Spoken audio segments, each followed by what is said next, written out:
بسم اللہ الرحمن الرحیم۔ السلام علیکم ورحمۃ اللہ وبرکاتہ۔ امید واثق ہے آپ سب ایمان و صحت کی بہترین حالت میں ہوں گے۔ دارالادب اکیڈمی میں خوش آمدید۔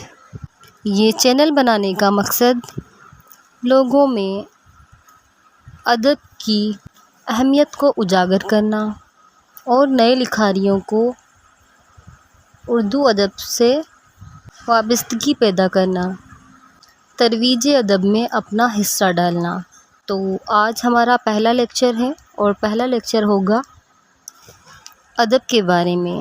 تو سب سے پہلے ہم دیکھیں گے کہ ادب کیا ہے، ادب کے معنی، ادب کی اہمیت، ادب کا استعمال،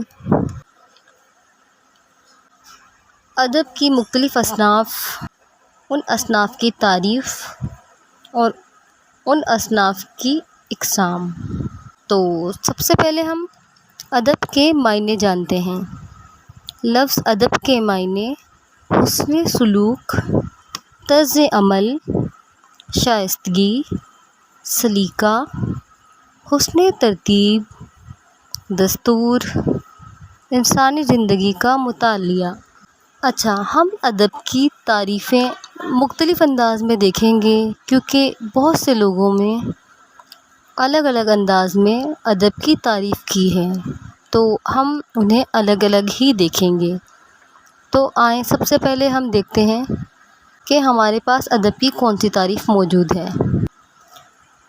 جو کچھ سپرد قلم ہو جائے وہ سب کا سب ادب نہیں ہوتا۔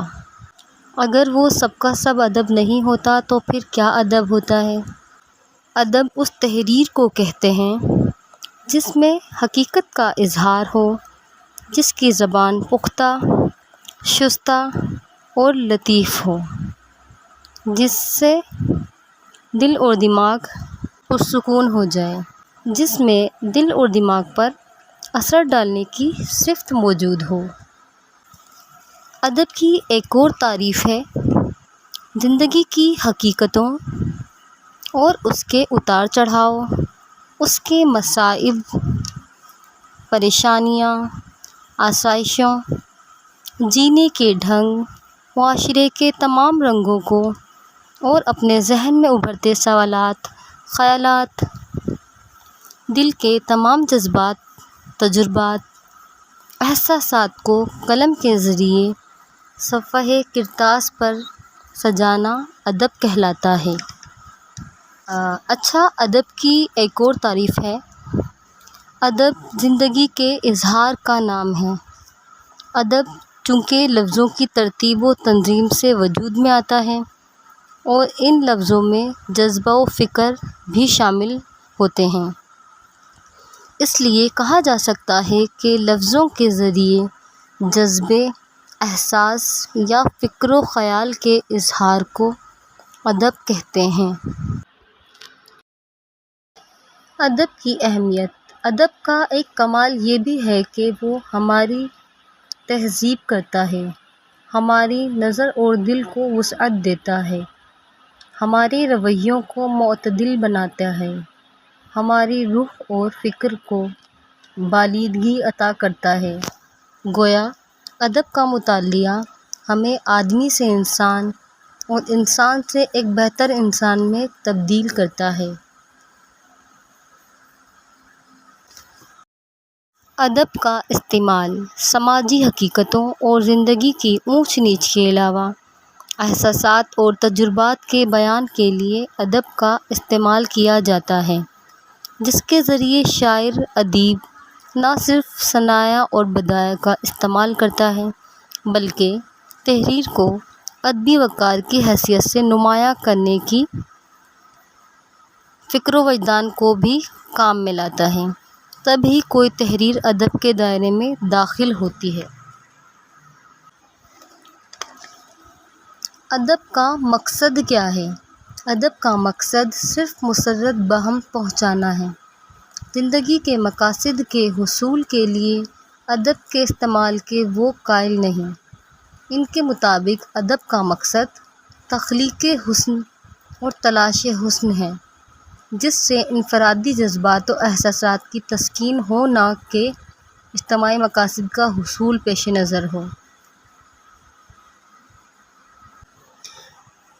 ادب میں صفت کامل طور پر اسی حالت میں پیدا ہوتی ہے جس میں زندگی کی حقیقتیں اور تجربے بیان کیے گئے ہوں۔ ادب کی بہت سی تعریفیں کی گئی ہیں، لیکن اس کی بہترین تعریف تنقید حیات ہے۔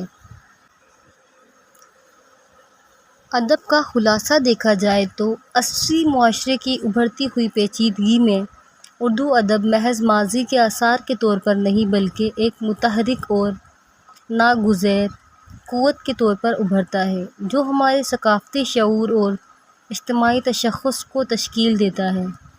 اس کی لچک اور مطابقت صرف پرانی یادوں تک محدود نہیں ہے، بلکہ ہماری روزمرہ کی زندگی کے تانے بانے تک پھیلی ہوئی ہے، جس سے ہمارے جذبات کو سمجھنے، سماجی مسائل کے ساتھ مشغول ہونے، لسانی ورثے کو محفوظ رکھنے اور عالمی سطح پر جڑنے کے طریقے پر اثر انداز ہوتا ہے۔ جیسا کہ ہم جدید دنیا کی پیچیدگیوں میں تشریف لے جاتے ہیں، اردو ادب الہام، عکاسی اور ربط کا ایک ذریعہ ہے جو ہمیں انسانی تجربے کی گہری اور تنوع کی تلاش کرنے کی دعوت دیتا ہے۔ ہم نے ادب کے بارے میں جان لیا، ادب کی تعریف، ادب کا استعمال، ادب کی اہمیت، ادب کے معنی۔ اب ہم اپنے اصل مدعے کی طرف آتے ہیں کہ اتنا سب کچھ سیکھنے کا مقصد کیا تھا؟ اتنا سب کچھ سیکھنے کا مقصد تھا کہ ہم اپنی زبان کے ادب کو سیکھیں۔ اب آپ جانتے ہی ہوں گے کہ ہر زبان کا ادب ہوتا ہے۔ پنجابی ادب، انگریزی ادب، سندھی ادب، عربی ادب، اسی طرح اردو ادب بھی ہے۔ اردو ادب کیا ہے؟ ہر وہ تحریر، ہر وہ بات جو ادب کے معیار پر پوری اترے، اسے اردو ادب کہتے ہیں۔ اردو ادب کی دو مختلف اصناف ہیں، پہلی اردو نثر اور دوسری اردو سخن یا شاعری۔ سب سے پہلے ہم اردو نثر کی تعریف دیکھتے ہیں۔ نثر کے لغوی معنی بکھری ہوئی شے کے ہیں، وہ تحریر جو منظوم نہ ہو بلکہ عام گفتگو کی طرح لکھی جائے، اسے نثر کہتے ہیں۔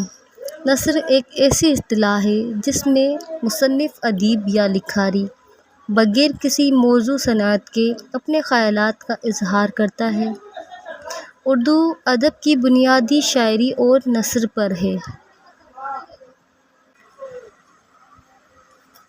اردو نثر کی اقسام: کالم، مضمون، افسانہ، ناول، ناولٹ، کہانی، آپ بیتی، جگ بیتی، داستان، سفر نامے، یہ سب اردو نثر کی اقسام ہیں۔ اب ہم اردو ادب کی دوسری صنف کو دیکھیں گے۔ دوسری صنف ہے شاعری، جسے سخن بھی کہا جاتا ہے۔ ایک بہت ہی معروف روایت اور انتہائی مقبول صنف ہے۔ اس کی بہت ساری مختلف اقسام ہیں۔ زیادہ تر شعری اصناف اور ڈھانچے عربی زبان سے ماخوذ ہیں۔ شاعری کا مادہ شعر ہے۔ اس کے معنی کسی چیز کے جاننے، پہچاننے اور واقفیت کے ہیں، لیکن اصطلاحاً شعر اس کلام موضوع کو کہتے ہیں جو قصداً کہا جائے۔ شاعری کی مختلف اقسام: نظم، غزل، مثنوی، قصیدہ، مرثیہ، رباعی، مسدس، مخمس، مسمن، قطعہ، حمد، نعت، منقبت وغیرہ، یہ سب شاعری کی اقسام ہیں۔ اگر نظم اور نثر میں بنیادی فرق بیان کرنا ہو تو کیسے کریں گے؟ نثر اور نظم میں فرق اور نظم کی اقسام: شمسہ نجم۔ جب کوئی ادیب اپنے تخلیقی ذہن میں متزن خیالات کے ذخیرے کو قلم برد کر کے صفحۂ کرتاس پر بکھیرتا ہے تو اسے نثر کہتے ہیں، لیکن جب ایک شاعر اپنے تخیل کی خوبصورتی تانے بانے ایک لے میں سلجھے ہوئے تاروں کی صورت میں کہتا ہے تو ایک خوبصورت نظم تخلیق ہوتی ہے۔ یہ تھی ہماری آج کی گفتگو۔ مزید جاننے کے لیے ہمارے ساتھ جڑے رہیے۔ تب تک کے لیے اللہ حافظ۔ امید ہے کہ آپ کو کچھ سمجھانے میں کامیاب ہوئے ہوں گے۔ دعاؤں میں یاد رکھیے گا۔ خوش رہیں اور خوش رہنے دیں۔ اللہ حافظ۔